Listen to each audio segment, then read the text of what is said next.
बिस्मिल्लाहिर्रहमानिर्रहीम अस्सलातु वस्सलामु अलैका या सय्यदी या रसूल अल्लाह, अस्सलातु वस्सलामु अलैका या सय्यदी या हबीब अल्लाह। तमाम सुनने वालों को अस्सलामु अलैकुम। मैं हूं राना सिंह। आज की बड़ी डेवलपमेंट यह है कि तहरीक इंसाफ के उम्मीदवारों का आज ऐलान हो गया।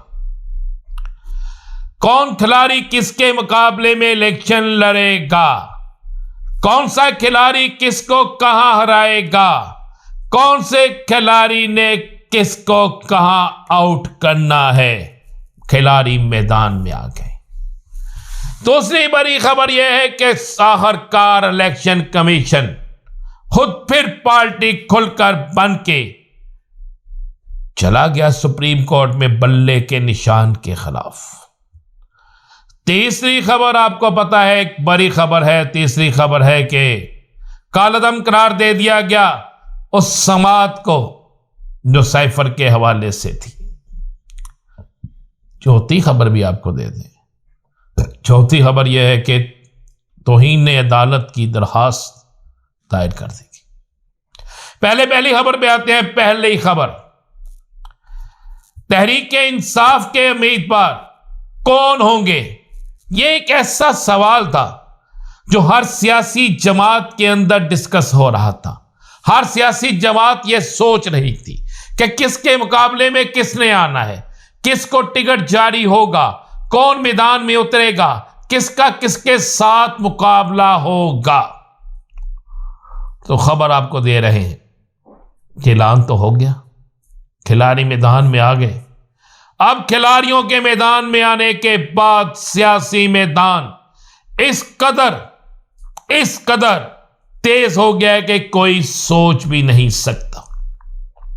सियासी मैदान में तमाम खिलाड़ी खुलकर सामने आ गए हैं। खुलकर खिलाड़ियों ने अपने गेम को जीतने के लिए, अपने काम को फतह करने के लिए, अपने मिशन को मुकम्मल करने के लिए काम शुरू कर दिया। अब फैसला होगा किस हल्के से कौन जीतेगा। फैसला 8 फरवरी को होगा।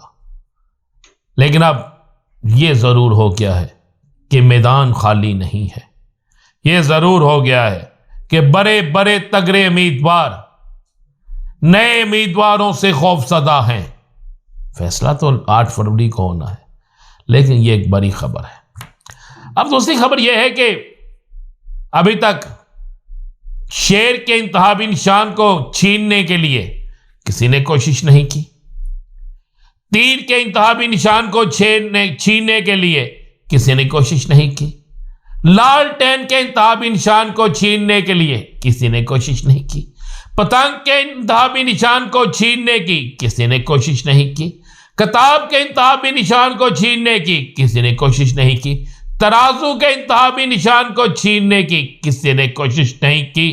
क्रेन के इंतहाबी निशान को छीनने की किसी ने कोशिश नहीं की। लेकिन सारी कोशिशें, सारी तवज्जो सिर्फ बल्ले के निशान पर क्यों है? शायद इसलिए कि वो डरते हैं कि ये इंतहाबी निशान आ गया तो शायद सियासत में बहुत से सियासी लीडरों की जगह बाकी ना रहे। मैं आज पूरी एक लिस्ट मेरे ये सामने पड़ी है, तो मैं एक पूरी लिस्ट खोल के देख रहा था। तहरीक इंसाफ नजरियाती ग्रुप, डार साहब वाली तहरीक इंसाफ, अरसा दराज से बनी हुई है। बैट और खिलाड़ी इसका इंतहाबी निशान है। अच्छा, ये इस पूरी नजरियाती तहरीक इंसाफ नजरियाती ग्रुप का मेरे ख्याल से मेरे सुनने वालों में से किसी ने क्या कभी कोई इलेक्शन देखा? क्या इसके पूरे उम्मीदवार देखे? क्या इसके पूरे ओहदेदारान देखे? क्या इसका ऑफिस देखा? क्या इसका मंशूर देखा? इसी तरह जो तहरीक इंसाफ पार्लियामेंटेरियन, वो भी कितने लोग हैं? और इससे ज़्यादा क्या है, मेरे पास तो सुनने में ये इतला है कि नून लीग परवेज खटक साहब के मुकाबले में उम्मीदवार ही खड़ा नहीं कर रही। तो समझ आ जानी चाहिए कौन किसका उम्मीदवार है। लेकिन सबका रुख, सबकी तवज्जो, सबकी कोशिश सिर्फ बल्ले की तरफ क्यों है? खबर से पहले खबर दे दूं, सुप्रीम कोर्ट में कब पटिशन लगती है, क्या फैसला होता है, क्या फैसला नहीं होता, लेकिन एक चीज जरूर हुई है कि बल्ला बल्ला हो गई है। अब जरा बात करते हैं इससे अगली। कप्तान को बड़ा रिलीफ मिलना शुरू हो चुका है मुकदमात के हवाले से, और चंद दिनों में आपको मजीद रिलीफ मिलता शुरू नजर आ जाएगा। तकरीबन 15 तारीख से पीटीआई अपनी इंतहाबी मुहिम शुरू करने जा रही है। नून लीग भी 15 तारीख से शुरू करने जा रही है, पीपल्स पार्टी शुरू कर चुकी है।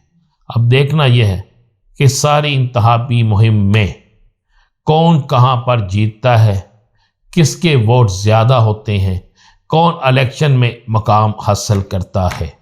लेकिन एक खबर दूं जिसने हलचल तो नहीं कह सकते, बड़ी मायूसी पैदा कर दी एक बड़ी सियासी जमात तहरीक इस्तेहकाम पाकिस्तान के अंदर, और मायूसी ये पैदा कर दी कि बड़े बड़े नाम जो इस सियासी जमात के अंदर मौजूद थे,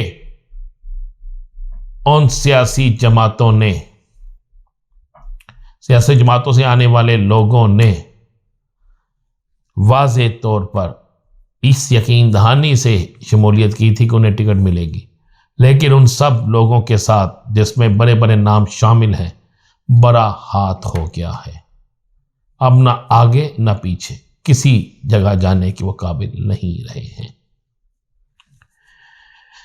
तीसरी खबर एक और आपको दे दूं कि मुज़ाहिर अली नकवी, जनाब जस्टिस मुज़ाहिर अली नकवी साहब ने इस्तीफा दे दिया था, लेकिन इसके बावजूद भी हक के दिफा का हक उन्हें दे दिया गया है और उनके खिलाफ कार्रवाई ख़त्म ना करने का फैसला जुडिशल काउंसिल के इजलास में हुआ है। पीटीआई की तरफ से वाज़े तौर पर एक